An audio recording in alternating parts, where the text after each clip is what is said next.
Hello friends, मेरा नाम शिवम है। इस वीडियो में हम देखेंगे कि हम अपने फॉर्म को कैसे डेकोरेट कर सकते हैं। तो पिछले वीडियो में हमने एक बेसिक फॉर्म बनाया था वैलिडेशन के साथ में। अगर आपने वीडियो नहीं देखा है तो आई बटन पर क्लिक कीजिए, वीडियो देखिए, फिर यहाँ पे वापस आइए। तो इस वीडियो में हम इसे थोड़ा अच्छा दिखाने की कोशिश करेंगे। और अगर आपको डेकोरेट करना आता है फिर भी मैं रिकमेंड करता हूँ कि वीडियो पूरा देखें, क्योंकि आपको कुछ नया सीखने ज़रूर मिलेगा। तो चलिए स्टार्ट करते हैं। तो सबसे पहले मुझे ये फॉर्म फील्ड के आसपास एक बॉर्डर चाहिए। ओके। तो बॉर्डर के लिए हम क्या करेंगे, जो अपना टेक्स्ट फॉर्म फील्ड है उसके अंदर एक प्रॉपर्टी आती है जिसे हम बोलते हैं डेकोरेशन। ओके। तो डेकोरेशन के अंदर हम लिखते हैं इनपुट डेकोरेशन,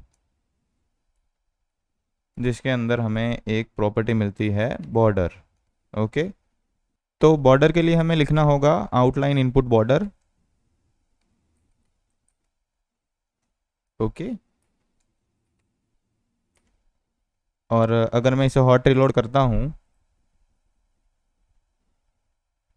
तो यहाँ पे आप देख सकते हैं कि बॉर्डर आ चुकी है। ओके।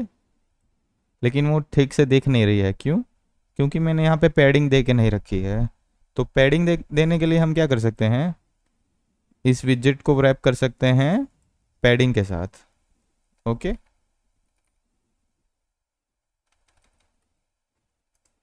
और यहाँ पे हम लिख सकते हैं एज इंसर्ट डॉट ऑल। यहाँ पे मैं 20 पिक्सल देना चाहता हूँ। और फिर अगर मैं वापस इसे हॉट रिलोड करता हूँ तो हर डायरेक्शन में 20 पिक्सल छोड़ दिए हैं हमने। ओके। ओके। तो अभी इसे थोड़ा और अच्छा दिखाने के लिए, या फिर हम इसमें कुछ हिंट ऐड करना चाहें, तो मैं आपको दो चीज़ दिखाने वाला हूँ, एक हिंट टैग्स और एक लेबल टैग्स। इन दोनों का बीच का डिफरेंस आपको मुझे देख के बताना है। तो पहले हम देखते हैं हिंट टैग्स। हिंट टैग्स ये स्ट्रिंग एक्सेप्ट करता है। स्ट्रिंग में हम लिख देते हैं ईमेल। ओके। अब अगर मैं इसे हॉट रिलोड करता हूँ तो यहाँ पे ईमेल आ चुका है। ओके। अगर यहाँ पे मैं कुछ टाइप करता हूँ तो वो डिसअपियर हो जाता है। ओके। और यहाँ जो नीचे वाला मेरा टेक्स्ट फॉर्म फील्ड है वहाँ पे भी मैं सेम चीज़ लिखता हूँ। मैं इसे कॉपी कर लेता हूँ डेकोरेशन। ओके। और यहाँ पे पेस्ट कर देता हूँ। और यहाँ ईमेल की जगह पे, ये हिंट टेक्स्ट की जगह पे हम लिखेंगे label text. Label text. Okay. तो लेबल टेक्स्ट में हम लिखेंगे पासवर्ड। ये स्ट्रिंग एक्सेप्ट करेगा।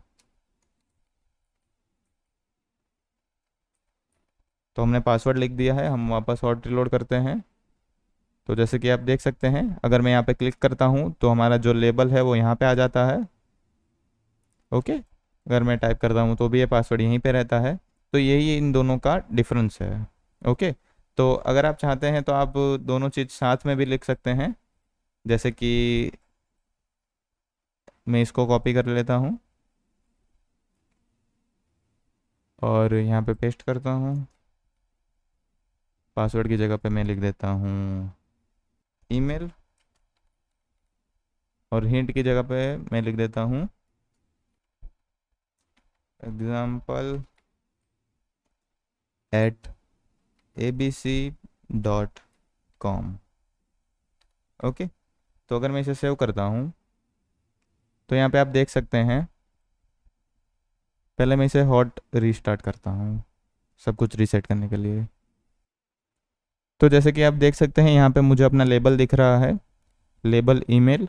यहाँ पे मैं क्लिक करता हूँ तो मेरा लेबल ऊपर चला जाता है और यहाँ पे मुझे हिंट टेक्स्ट दिख रहा है। ओके। तो ऐसे आप दोनों चीज़ रख सकते हैं साथ में। तो अभी तो मुझे फ़िलहाल एक ही चीज़ चाहिए, तो मैं इसे डिलीट कर देता हूँ। ओके। और अभी मैंने यहाँ पे पैडिंग ऐड नहीं की है तो मैं यहाँ पे पैडिंग ऐड कर देता हूँ, वेब विथ विजिट। यहाँ पे मैं लिख दूंगा पैडिंग। और पैडिंग हम दे देंगे same to same. Okay. Save. तो देखिए अभी से ही काफ़ी अच्छा लगने लग रहा है। तो यहाँ पे हम एक आइकन रखना चाहते हैं ईमेल के लिए, तो यहाँ पे हम कर सकते हैं डेकोरेशन के अंदर जाके prefix icon.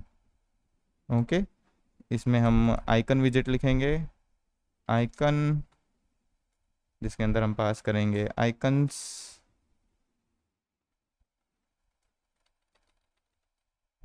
Dot email. Okay, और मैं इसे सेव करता हूँ। तो जैसे कि आप देख सकते हैं यहाँ पे एक मुझे आइकन मिल चुका है। वैसे ही पासवर्ड में हम एक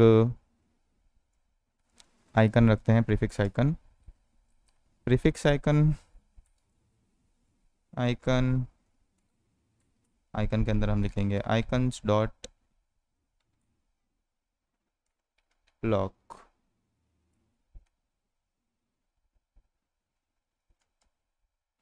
और इसे सेव करते हैं।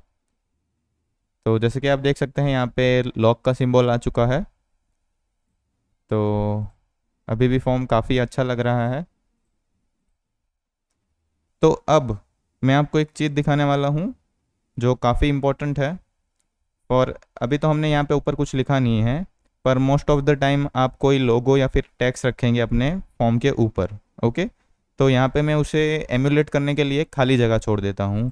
खाली जगह छोड़ने के लिए मैं लिख सकता हूँ sized box. Okay, size box के अंदर मैं सिर्फ हाइट दे दूंगा, हाइट, हाइट में दे देता हूँ मान लो 50 पिक्सल। ओके, तो अगर मैं इसे सेव करता हूँ, 50 नहीं, हम दे देते हैं 100। ओके, अगर मैं इसे सेव करता हूँ तो मुझे ओवरफ्लो का मैसेज आता है। ओके, तो ये मैंने खाली जगह इसलिए छोड़ी है क्योंकि मोस्ट ऑफ द टाइम आप यहाँ पे कोई लोगो रखेंगे या फिर टेक्स्ट रखेंगे, जैसे कि welcome to Flutter with Shivam, ऐसा कुछ टेक्स्ट यहाँ पे रखेंगे। तो ऐसे केस में आप क्या करें, कॉलम की जगह पे आपको लिख देना है लिस्ट व्यू। ओके, तो इससे बेसिकली होता क्या है कि जो आपकी ऐप है वो स्क्रोलेबल हो जाती है। देखिए अगर कीबोर्ड ऊपर आ जाता है तो मैं ऐसे स्क्रॉल करके नीचे भी लिख सकता हूँ। तो कॉलम को आप स्क्रॉल नहीं कर सकते और लिस्ट व्यू को आप स्क्रॉल कर सकते हैं। ओके, तो ये बहुत ही ध्यान में रखने वाली चीज़ है।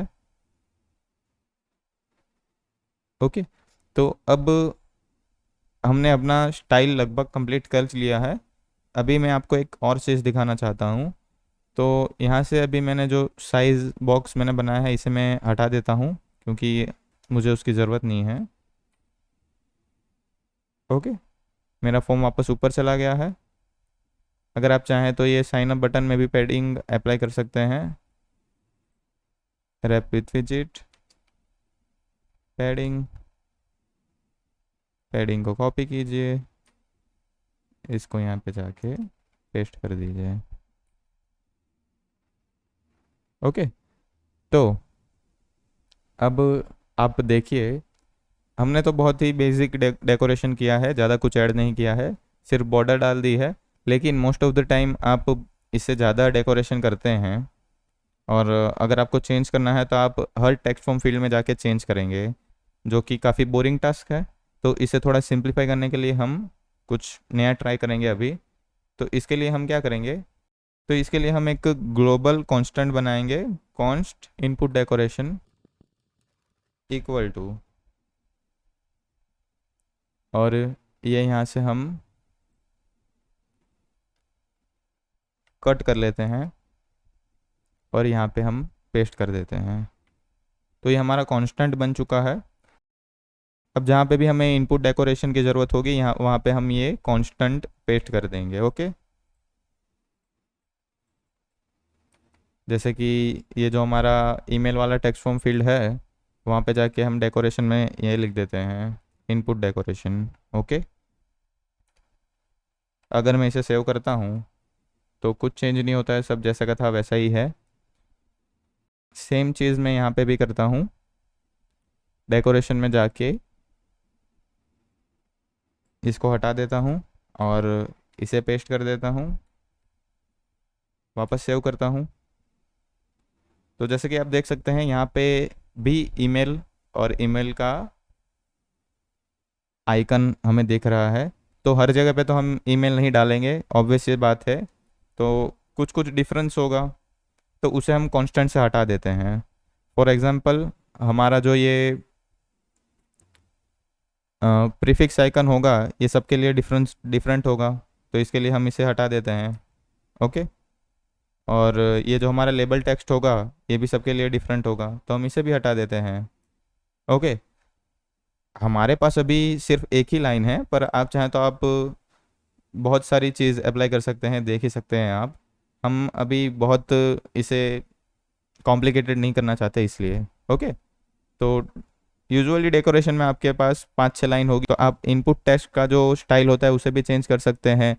इनपुट के लिए पैडिंग भी सेट कर सकते हैं, बहुत सारी चीज़ें आप कर सकते हैं, लेकिन मैं अभी सिंपल ही रखना चाहता हूँ इसे। तो यहाँ पे जाके मैं कर सकता हूँ डेकोरेशन के अंदर जो ये हमारा कांस्टेंट है, इसके बाद में हम मेथड यूज़ करेंगे डॉट कॉपी विथ। ओके। और यहाँ पे हम अपना जो डिफरेंट है, यानी कि जो हमारा प्रीफिक्स आइकन है, वो यहाँ पे ऐड कर सकते हैं। प्रीफिक्स आइकन, आइकन ईमेल, तो ये हमारा पहला वाला तो हो चुका है। और उसके बाद में हमें लेबल टेक्स्ट ऐड करना था, तो लेबल टेक्स्ट ऐड कर देते हैं कॉमा करके। लेबल टेक्स्ट, ये स्ट्रिंग होगी, ईमेल। ओके। तो यही सेम चीज़ हमें नीचे भी लिखनी है, सिर्फ हमें पासवर्ड, ईमेल की जगह पे पासवर्ड कर देना है। ओके। तो यहाँ पे है हमारा पासवर्ड वाला टेक्स्ट फॉर्म फील्ड, यहाँ पे जाके हम कर देते हैं dot copy with prefix icon. यहाँ पे हमें चाहिए लॉक, और यहाँ पे हमें चाहिए पासवर्ड। ओके। तो अगर मैं इसे सेव करता हूँ तो वापस हमारा जो होगा वो पहले जैसे हो जाएगा। यहाँ पे देखिए पासवर्ड, ये हमारा जो सिंबल है, आइकन है वो, ये हमारा ईमेल, और ये जो हमारा ईमेल का आइकन है वो। ओके। तो हमने एक कांस्टेंट बनाया है। अब जहाँ पे भी हमें टेक्स्ट फॉर्म फील्ड को डेकोरेट करना होगा, वहाँ पे हम ये कांस्टेंट डाल देंगे, क्योंकि ऐप में जितने भी फॉर्म होते हैं वो यूजुअली सेम ही होते हैं। सिर्फ उसमें जो फील्ड होती है उसका आइकन अलग होता है, और उसका लेबल या हिंट ये सब अलग होगा, जो हम इससे कर सकते हैं। डॉट कॉपी विथ मेथड है हमारे पास में, इसके अंदर जो भी प्रॉपर्टी आपके लिए वेरिएबल है, यानी कि जो चेंज होती रहती है, वो इसके अंदर आप पास कर सकते हैं। और जो भी कांस्टेंट है वो आप इस कांस्टेंट के अंदर लिख सकते हैं। ओके। यहाँ पे भी आप 2-3 लाइन और ऐड कर सकते हैं, जैसे कि कंटेंट पैडिंग। तो कंटेंट पैडिंग के अंदर हम लिख सकते हैं एज इंसर्ट डॉट ऑल, और इसके अंदर हम लिख सकते हैं फॉर एग्जांपल 20। ओके। और अगर हम इसे सेव करते हैं, और यहाँ पे अगर हम कुछ लिखना चाहते हैं, तो 20 में आपको डिफरेंस नहीं पता चलेगा। मैं यहाँ पे अब 100 करके देखता हूँ। अभी यहाँ पे हम हॉट रिलोड करते हैं, तो जैसे कि आप देख सकते हैं क्या हुआ है, चेंज आप समझ चुके हैं। जो हमारे टेक्स्ट फॉर्म फील्ड्स हैं और जो हमारा टेक्स्ट है, उसके बीच में पैडिंग है। इसके इसके बीच का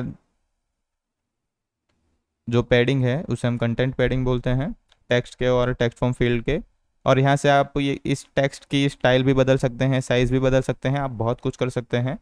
तो यही इनपुट डेकोरेशन का आपको कांस्टेंट बना लेना है और उससे यूज़ करना है।